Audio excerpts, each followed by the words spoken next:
మండల స్థాయిలోను విలేజ్ స్థాయిలోను కూడా డాక్యుమెంట్ వచ్చింది, డ్రాఫ్ట్ వచ్చింది. సో ఈ డ్రాఫ్ట్ ని మనం ప్రజల్లోకి తీసుకువెళ్ళి దీని మీద ఇక్కడ రాసే చూడండి 21st stake holders consultation period 21st September నుంచి 5th అక్టోబర్ వరకు కూడా ప్రజల నుంచి అభిప్రాయాలు, వాళ్ళ సలహాలు, సూచనలు మనం సేకరించాలి. సో దీంట్లో ఏంటంటే ఒక క్యూఆర్ కోడ్ ఉంటుంది.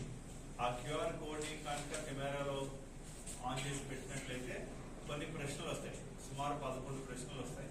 ఆ ప్రశ్నల మీద ప్రజలు తమ అభిప్రాయాలు చివరిలో ఒక 3000 మాటలు మించకుండా కొన్ని వాళ్ళ అభిప్రాయాలు కూడా రాసుకోవచ్చు. సో దీని ద్వారా ఏంటంటే ఎక్కువ మంది ప్రజలు భాగస్వామ్యం చేసి మన స్వర్ణాంధ్ర 2047ని ఒక ప్రణాళికను తయారు చేయడానికి ప్రభుత్వం వారు నిశ్చయించారు. కాబట్టి దీన్ని మనం ఎక్కువగా ప్రజల్లోకి తీసుకుని వెళ్ళాలి. సో ప్రతి పంచాయతీ, మున్సిపాలిటీలో కూడా దీన్ని ఎక్కువగా ప్రచారం చేయాలి. అండ్ ఈ 30వ తారీఖు లోపల మండల్ లెవెల్ ప్లాన్ ఒకటి తయారు చేయాలి. మండల్ లెవెల్ గ్రోత్ ప్లాన్ ఒకటి తయారు చేయాలి రాబోయే 5 సంవత్సరాలకి.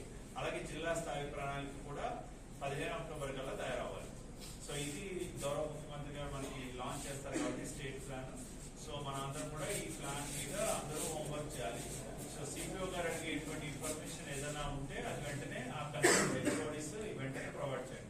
డిపార్ట్మెంట్ నుంచి ఉండేటటువంటిది మండల్ వైజ్ లిస్ట్ అనేది మనం అంటే మీకు అక్కడ యాక్సెసిబిలిటీస్ ప్రజెంట్ ఏమున్నాయి, ఫ్యూచర్ లో ఏం ఇంప్రూవ్మెంట్ చేయదలుచుకున్నాం, అక్కడ ఏంటి విజన్ వల్ల గ్రోత్ ఎలా పెంచబోతున్నాం అనేటటువంటిది 1 పేజ్ లో ఈచ్ మండల్ కి మన దయచేసి మాకు ఈ రోజు ఈవినింగ్ సాఫ్ట్ పంపించండి. ఇంగ్లీష్ లో వర్డ్ లో సాఫ్ట్ పంపిస్తే మేము అది మండల్లో కన్సల్ట్ చేసి మండల్ లెవెల్ దీనికి కూడా పంపిస్తాం. మేము దయచేసి అది తొందరగా వస్తే తప్ప మన మండల్ విజన్ ప్లాన్ అనేది రెడీ కావు. 30 సెప్టెంబర్ కి ఫైనల్ అవ్వాలన్నమాట.